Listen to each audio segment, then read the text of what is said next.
terminaron ya los cómputos distritales. Finalmente le cuento si hubo cambios en los resultados de las elecciones presidenciales después de este voto por voto. El peso mexicano sigue debilitándose, está cerca de llegar a los 18 pesos por dólar.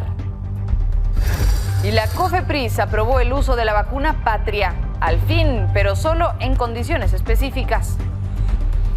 Y los premios Ariel honrarán a 3 mujeres por su trabajo en el cine mexicano. Le cuento de quiénes se trata.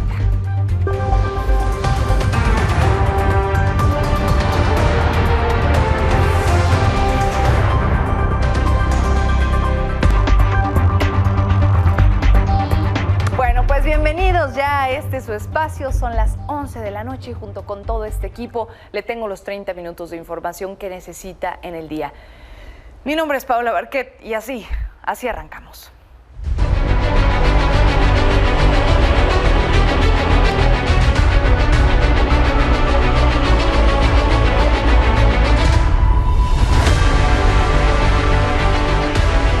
Después de largas 32 horas de conteo voto por voto, finalmente hoy el INE anunció el resultado de los cómputos distritales. Con este conteo de más de 170,000 actas, se confirmó que Claudia Sheinbaum será la próxima presidenta de México.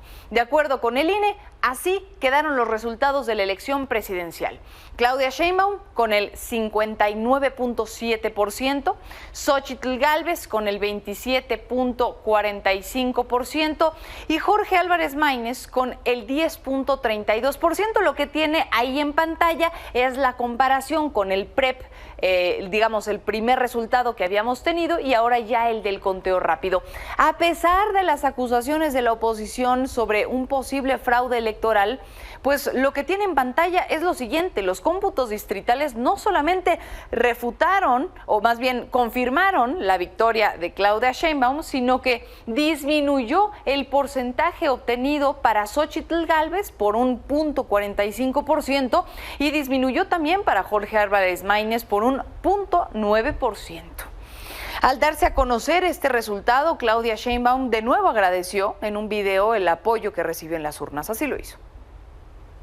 Este mensaje es para decirles gracias, gracias, gracias de corazón. De verdad estoy emocionada y nuevamente quiero darles las gracias. Estoy convencida que este resultado es el reconocimiento del pueblo de México a que vamos por buen rumbo y a la confianza de que seguiremos avanzando con la Cuarta Transformación. Nuestra convicción siempre ha sido y será la apertura al diálogo, el fortalecimiento de las libertades, la democracia y por supuesto la cercanía con el pueblo de México. Vamos a seguir construyendo prosperidad compartida. No les voy a fallar. Sobre este mismo tema, quien no estuvo de acuerdo con que se hiciera el recuento fue Jorge Álvarez Maínez, quien por cierto también resultó afectado y criticó así a la oposición por no haber aceptado los resultados de las elecciones presidenciales desde un inicio. Entender cómo dicen que hay fraude y ya están regresando a sus puestos, pues eso no tiene ninguna lógica. Si realmente estuvieran pensando en que se puede darle la vuelta a la contienda, pues no estarían en ese tenor. Por esos resultados en Jalisco, Morena sigue acusando al INE de fraude en la elección por la gubernatura del estado, porque aseguran que les hicieron justo eso, fraude, y es que dicen faltan votos de contabilizar. Ante la presión de Morena, el Instituto Electoral de Participación Ciudadana de Jalisco pues negó los hechos y aclaró que recuperaron no el 60, no el 70%, sino el 99.9% de los paquetes electorales en las casi 11,000 casillas instaladas y que todos los votos ya se están volviendo a contar. Por su parte, el dirigente nacional de Movimiento Ciudadano, Dante Delgado, llamó a Morena a aceptar los resultados que aseguran le dan la victoria a Pablo Lemos. El ejercicio electoral se dio en Jalisco con condiciones especiales como se dio en el país. A Mario Delgado le digo, si tiene ética, que revise los votos que tuvo Claudia Sheinbaum y los votos que se obtuvieron para el Senado y para la Cámara de Diputados de su misma coalición. Y si él no quiere encontrar ahí la analogía que se da en Jalisco, es parte del problema de él. En el caso de los votos para el Congreso, es decir, Cámara de Diputados y Senadores, Morena y aliados todavía están esperando alcanzar la mayoría calificada para poner en marcha su plan C. Es decir, el presidente Andrés Manuel López Obrador lo que querría es pasar todas sus propuestas de reforma en fast track sin ninguna oposición. Para lograr que esto sucediera, necesitan las 2/3 partes de cada cámara, lo que se traduce en al menos 334 escaños, de los cuales proyectan tener al menos 365, mientras que en el Senado necesitarían 85 espacios y proyectan 83, caso en el que no les alcanzarían los números por 2.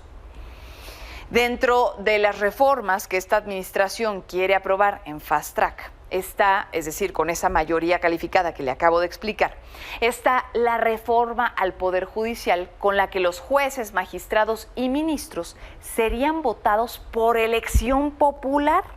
Hoy, durante la comisión permanente, Ignacio Mier, el actual coordinador de los diputados de Morena, confirmó que hay todas las garantías para legislar esta propuesta del presidente una vez que inicie el Congreso, es decir, todavía al presidente le quedarían 30 días con ese Congreso. Están vigentes las iniciativas y está presta la Comisión de Puntos Constitucionales para elaborar el dictamen y que sea votado una vez que se instale el siguiente Congreso General. Y el proceso legislativo se va a mantener. Habremos de platicar los senadores, los diputados, las diputadas y senadoras electas con nuestra presidenta, virtual presidenta, y la participación también del gobierno saliente para poder determinar y ajustar el dictamen correspondiente. Lo anterior ha encendido las alertas en el Poder Judicial, por lo que horas antes de estas declaraciones, el Sindicato de Trabajadores del mismo, es decir, del Poder Judicial, hizo un llamado a Claudia Sheinbaum a tomarlos en cuenta durante la creación de la reforma. En el documento expresan su preocupación de sufrir daños en su autonomía. Y a propósito justo de todo este movimiento al respecto del Poder Judicial, la propia Claudia Sheinbaum acaba de decir que para la reforma a ese poder ya habló ahora con Arturo Saldívar, ministro en retiro de la Corte. Esto acaba de ocurrir hace unos minutos.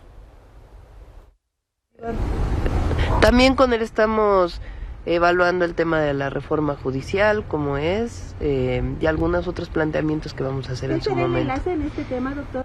Bueno, pues ahí está, hay nerviosismo alrededor del tema. Ahora, el peso mexicano sigue debilitándose precisamente desde inicios de esta semana. Hoy se depreció 2.03%, es decir, que se colocó en 17.88 pesos por dólar. Todo esto como reacción después de que los legisladores de Morena afirmaron que aprobarán el próximo paquete de reformas donde el Poder Judicial sería elegido por el pueblo. Después de toda esta caída, Ricardo Monreal intentó calmar a los mercados y habló en la comisión permanente asegurando que sí va a haber un diálogo antes de aprobar las reformas. Que hay una agenda legislativa que planteó la candidata y que fue a las urnas, pero no nos vamos a precipitar y vamos a platicar y conversar con todos los sectores. Aprobaremos las reformas constitucionales que sirvan a la población y a la gobernabilidad. Es más, la propia presidenta virtual ha dicho que se reunirá con el presidente López Obrador para dialogar. Con la misma intención, hoy Claudia Sheinbaum habló también con los representantes del Banco Mundial, el Fondo Monetario Internacional y la Organización para la Cooperación y el Desarrollo Económico, y ahí dijo que estableció cuál va a ser su relación con estas instituciones. En sus redes compartió parte de una de esas llamadas que tuvo. That's good. Good news. Yes, thank you very much. You probably heard that Rogelio Ramírez de la O, the actual Minister of Finance in Mexico, he will continue working with me. Yes. So you know him, and we're going to have a very good relationship. Bien, pasamos a otros temas. Los maestros de la CENTE siguen manifestándose a pesar de que ya hablaron con el presidente y consiguieron también una reunión con Claudia Sheinbaum.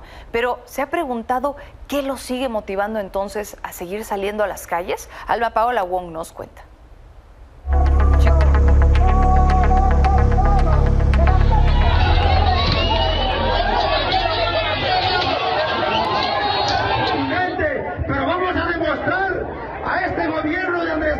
La Coordinadora Nacional de los Trabajadores de la Educación lleva más de 20 días movilizándose en estados como Oaxaca, Michoacán y Ciudad de México. En la capital del país, esto ha provocado bloqueos y la instalación de un campamento en el Zócalo capitalino desde el 15 de mayo. La exigencia: aumento salarial del 100%, eliminación de la ley del ISSSTE de 2007 y lo que queda de la reforma educativa de 2013. Fórmula para lograr su objetivo: la de siempre.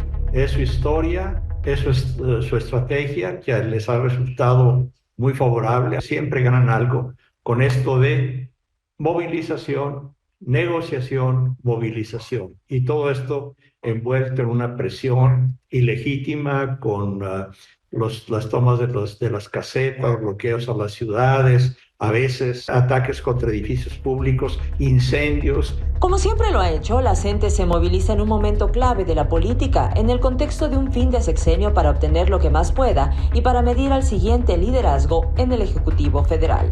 Yo pienso que están estirando la liga, que el presidente a lo mejor se le agota la paciencia y va a buscar algo para contenerlos. El otro escenario es dejar que las cosas corran y a ver cómo le hace la gente. A lo mejor al presidente no le interesa la educación de los niños. La tercera opción sería que tal vez la presidenta electa comience a tomar cartas en el asunto.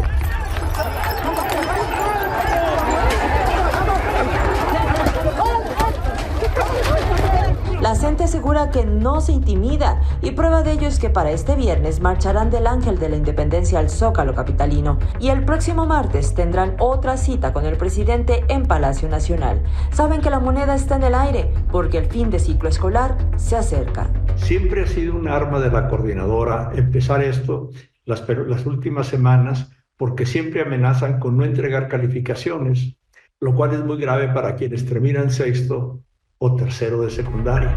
Para Milenio Noticias, Alma Paola Wong. El presidente Andrés Manuel López Obrador dijo que el cierre de la frontera para los migrantes que firmó Joe Biden ayer y antier no significa un riesgo para el país porque solo busca frenar la migración irregular que entra a Estados Unidos. Así lo dijo.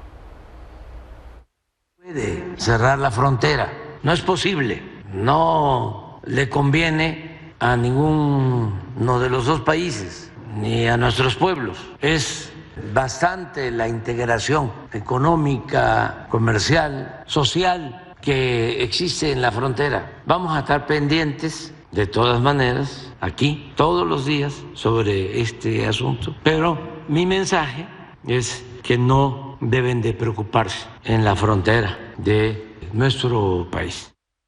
Por esta medida, uno de los albergues para migrantes ubicado en Reynosa, Tamaulipas, prevé que obviamente aumente el número de personas que van a estar buscando refugio en nuestro país.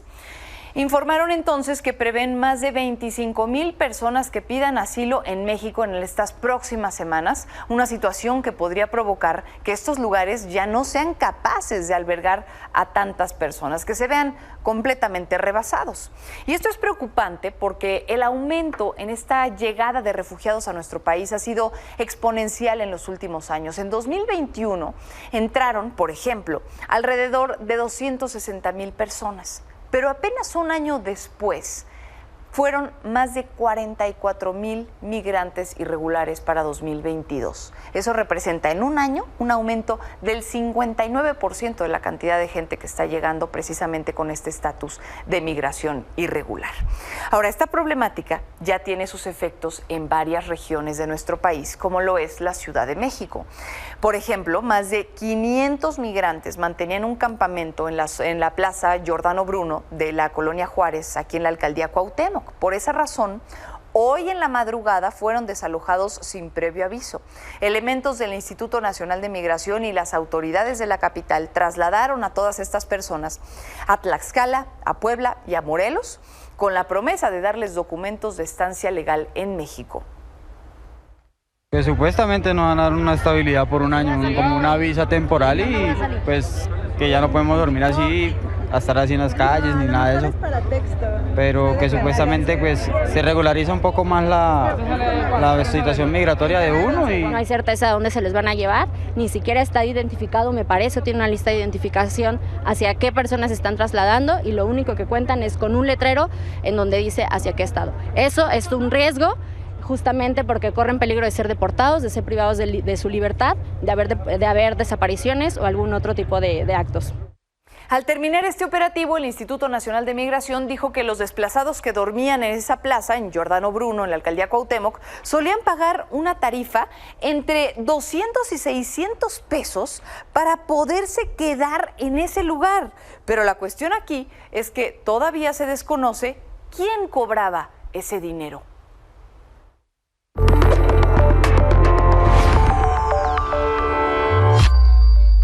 En la salud, la COFEPRIS finalmente informó que entregó la autorización para el uso de emergencia a la vacuna Patria en contra de la COVID-19.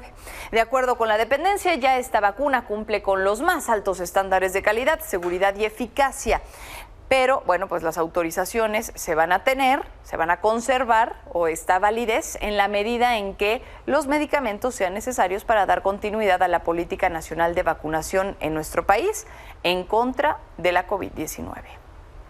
Ayer en este espacio le platiqué que la Organización Mundial de la Salud confirmó la muerte del primer caso humano de infección por gripe aviar en México. Después de que esto se dio a conocer, la autoridad sanitaria todavía investiga el origen del contagio, aunque el caso fue reportado a la OMS desde el 24 de mayo. Blanca Valadez nos cuenta la historia.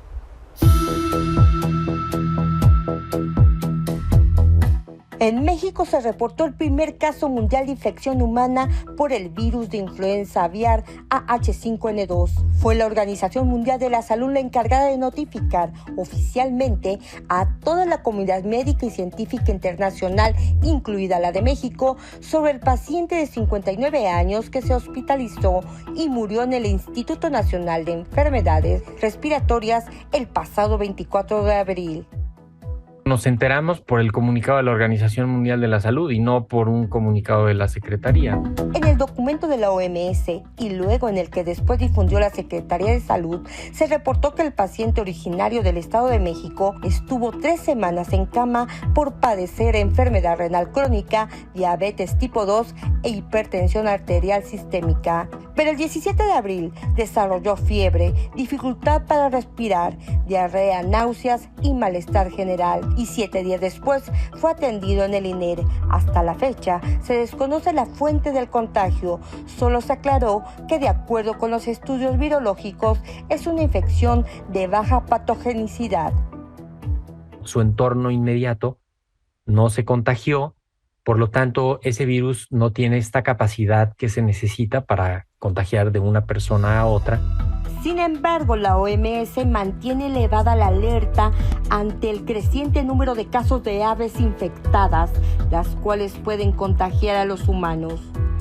The threat of another variant emerging that causes new surges of disease and death remains. And the threat of another pathogen emerging with even deadlier potential remains. La Secretaría de Salud recomienda lavarse las manos, usar cubrebocas, cocer adecuadamente los alimentos, evitar acercarse a animales silvestres y no manipular animales muertos. Para Milenio Noticias, Blanca Valadez. Gracias, Blanca. Y en contraste, el titular de la Secretaría de Salud, Jorge Alcocer, arremetió en contra de la OMS porque considera que el comunicado emitido fue muy malo al no conocerse todavía de forma exacta la causa de la muerte y recalcó que esa misma víctima tenía otros padecimientos como enfermedad renal, crónica e hipertensión arterial. Vamos a escucharlo.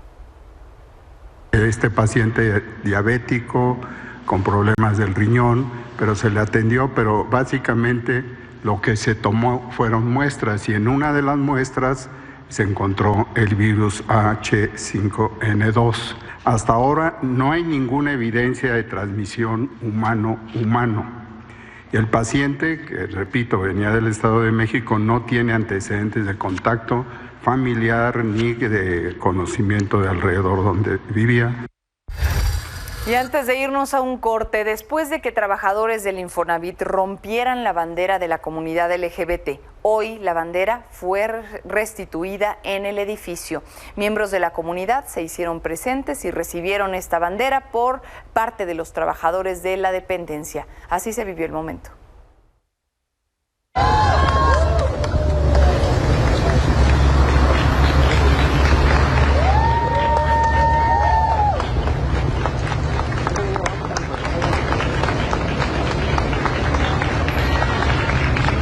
Mucha gente decía que no era necesario que estuvieran símbolos así en las instituciones, pero creo que siempre es importante representar a todos los grupos minoritarios.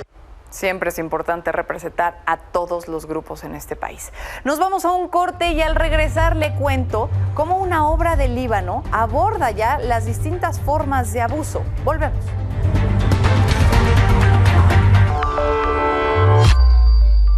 En Alemania, el número de muertos por las inundaciones aumentó a 6 ya.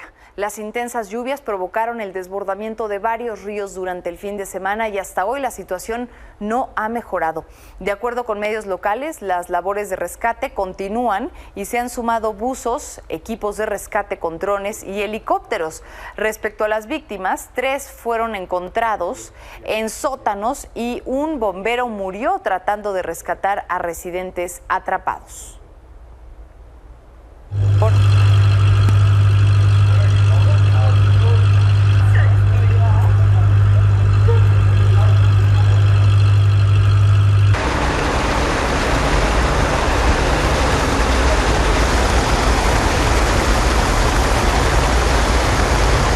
Und jetzt dachte ich, dass bei dem jetzigen Hochwasser alles gut vorbereitet ist. Scheint auch so zu sein. Aber Bueno, y una obra inspirada en historias reales de acoso se está presentando ahora en Beirut, Líbano. Después de una extensa investigación y de entrevistar a mujeres sobrevivientes de acoso, los escritores y productores de la obra decidieron centrarse en acoso sexual, violación y abuso verbal en la violencia doméstica. El equipo detrás de la puesta en escena dijo que eligieron el género de comedia negra para atraer al público y hacerlos reír mientras se tocan estos temas tan importantes.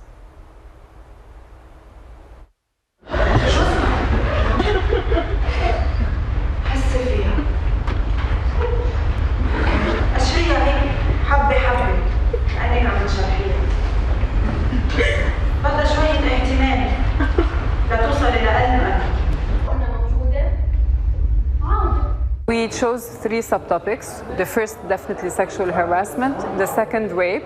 And in our case, it's a rape with a minor, against a minor. And the third category is domestic violence, but the verbal abuse. ننسى إنه إحنا بمجتمع كمان مجتمع العيب بمحل، ففي كتير أشياء لازم نحكي فيها ما بنحكي فيها.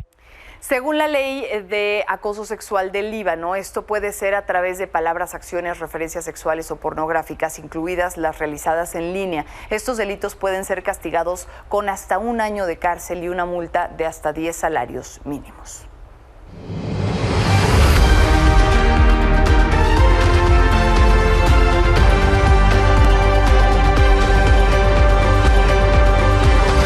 Carlos Gutiérrez, editor de Política, buenas noches, siempre tu espacio, te escuchamos.